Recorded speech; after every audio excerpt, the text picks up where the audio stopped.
ये लोग आपसी तालमेल को बिठाने में नाकामयाब हो गए। 500 कहीं 50 कहीं 100 कहीं 1000 बहुत कम वोट मार्जिन से एनडीए की जीत हुई है। कहीं ये लोग कम्युनिस्ट पार्टी कांग्रेस के विरुद्ध में, कभी राजद के विरुद्ध में, कभी दोस्ताना लड़ाई, ये सब जनता कंफ्यूज हो गई। ये सब नेता सब महागठबंधन के हैं। इनको समझ में नहीं आता है कि पहले चुनाव के पहले ही अपना ये पद खोजने के लिए तैयार हो गए। लेकिन कुछ अभी वर्तमान परिस्थिति जैसा लग रहा है चुनाव आयोग सत्ता के लिए काम कर रही है। ये लोग अंतरी मंत्री कुछ नहीं कर पाएंगे, क्योंकि भ्रष्टाचार पूरे रग रग में इन मंत्रियों के बीच समाया हुआ। पूरी एनडीए सरकार केंद्र से लेकर राज्य तक इनका शासन है, पूरा भ्रष्टाचार में डूबा हुआ है और माफियाओं के चंगुल में है। नमस्कार, बेगूसराय फ्रंटलाइन में आपका स्वागत है। इस वक्त मैं जीडी कॉलेज के ग्राउंड में हूं। इस वक्त हमारे बीच बेगूसराय व्यवहार न्यायालय के अधिवक्ता और सामाजिक कार्यकर्ता वीरेंद्र कुमार साहू जी बड़ी ही बेबाकी से अपनी बात रखते हैं, सामाजिक मुद्दे को रखते हैं। अभी बिहार विधानसभा का चुनाव का समापन हो गया, नई सरकार की गठन हो गई और बिहार में एनडीए का प्रचंड जीत हुई और महागठबंधन की करारी हार हुई। इसी मुद्दे को लेकर इन पर बातचीत करते हैं। वीरेंद्र जी, आपका स्वागत है बेगूसराय फ्रंटलाइन में। महागठबंधन की करारी हार पर आप क्या कहें? देखिए, महागठबंधन पूरे देश के अंदर जो बनाया गया है, ये लोग आपसी तालमेल को बिठाने में नाकामयाब हो गए, जिसका कारण है इनको कि हार होना पड़ा। कहीं ये लोग कम्युनिस्ट पार्टी कांग्रेस के विरुद्ध में, कभी राजद के विरुद्ध में, कभी दोस्ताना लड़ाई, ये सब जनता कंफ्यूज हो गई। फिर भी बहुत कम मार्जिन से महागठबंधन हारी है। लेकिन इनके नेताओं को अपना स्वार्थ छोड़ के समाज हित में काम करना चाहिए और जनता के मुद्दों को लोगों के बीच, आम जनता के बीच ले जाना चाहिए। और सरकार में खामियां है, सरकार ने, एनडीए सरकार ने जो वादा किया उसके लिए इन पर प्रेशर बनाना चाहिए। तो आप कहना चाह रहे हैं जो तालमेल सही नहीं था महागठबंधन की पार्टियों में, आपस में तालमेल नहीं होने के वजह से हार का कारण बना। क्या आपको लग रहा था 200 पार एनडीए 200 पार? देखिए, ऐसी बात नहीं है। एनडीए और महागठबंधन के आप मार्जिन को देख लीजिए। मार्जिन कहीं 500 कहीं 50 कहीं 100 कहीं 1000 बहुत कम वोट मार्जिन से एनडीए की जीत हुई है। ये सब नेता सब महागठबंधन के हैं। इनको समझ में नहीं आता है कि पहले चुनाव के पहले ही अपना ये पद खोजने के लिए तैयार हो गए। ऐसे स्वार्थी लोग रहेंगे तो ये हारेंगे ही।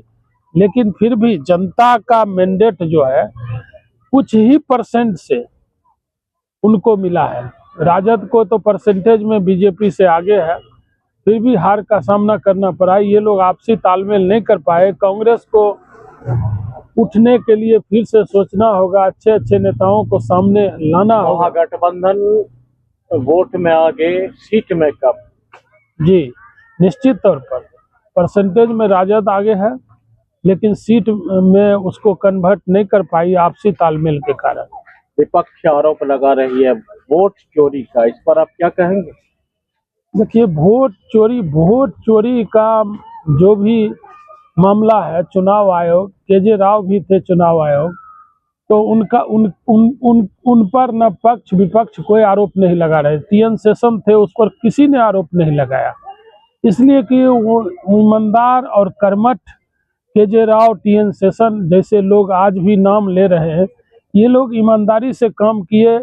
लेकिन कुछ अभी वर्तमान परिस्थिति जैसा लग रहा है चुनाव आयोग सत्ता के लिए काम कर रही है। पहली बार एनडीए सरकार में बेगूसराय से दो मंत्री ने शपथ लिया, इस पर आप क्या कहें?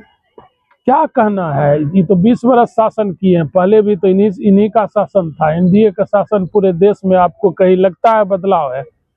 ये सब माफिया यहाँ का जो है इस सरकार में पब्लिक मनी को लूट रही है।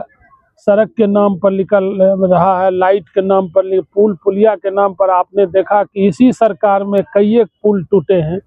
कितना पब्लिक मनी का बर्बाद हुआ है।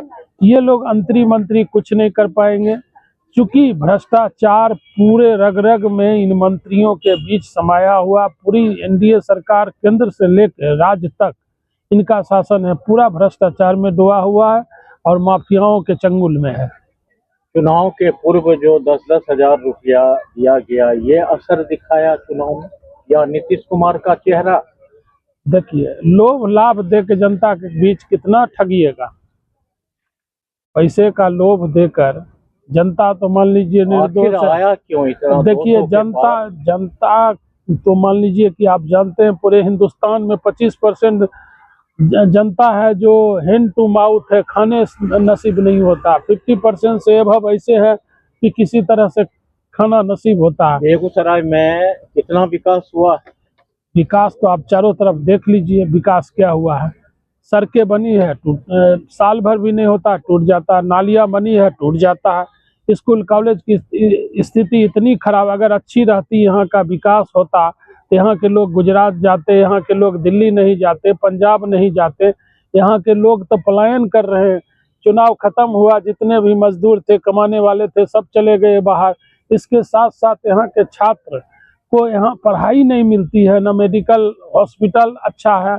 एक भी हॉस्पिटल आप बेगूसराय ने पूरे बिहार के हॉस्पिटल में जाके देखिए कि कहीं भी न डॉक्टर रहता है, न दवाई मिलती है, कुछ नहीं मिलता। और ये सब नेता लोग कुछ नहीं कर पाते हैं। एक एम्स जो दिल्ली में है, ऑल इंडिया मेडिकल कॉलेज, और वहाँ जो इलाज होता है, पूर्ववत सरकार ने जिसको बनाया है, जिसने भी उस एम्स को बनाया, लेकिन उसका देख लीजिए और भी देख लीजिए, वैसा एम्स न कोई सरकार आया है, बना सकी है, और न आगे भविष्य में ऐसा होना चाहिए देश में जो मजबूत सरकार जनता का काम करे। देखिए, आप मान लीजिए विपक्ष भी अब हार गया है, लेकिन ये जाके सो जाएगा निश्चित तौर पर। फिर तालमेल इसी सरकार से बना लेगा। विपक्ष भी कोई काम का नहीं है, ये आंदोलन नहीं करती है। इसी सरकार से, भ्रष्टाचारियों से मिलकर ये लोग अपना नफा नुकसान करती है, फिर चुनाव में आएगी। दोनों एक ही तरह है। अभी कोई निकट भविष्य में भारत का कोई कल्याण होने वाला नहीं है। यहाँ गरीबी है, बेरोजगारी है, पलायन है, तरह तरह की बात है, ये होते रहेगा।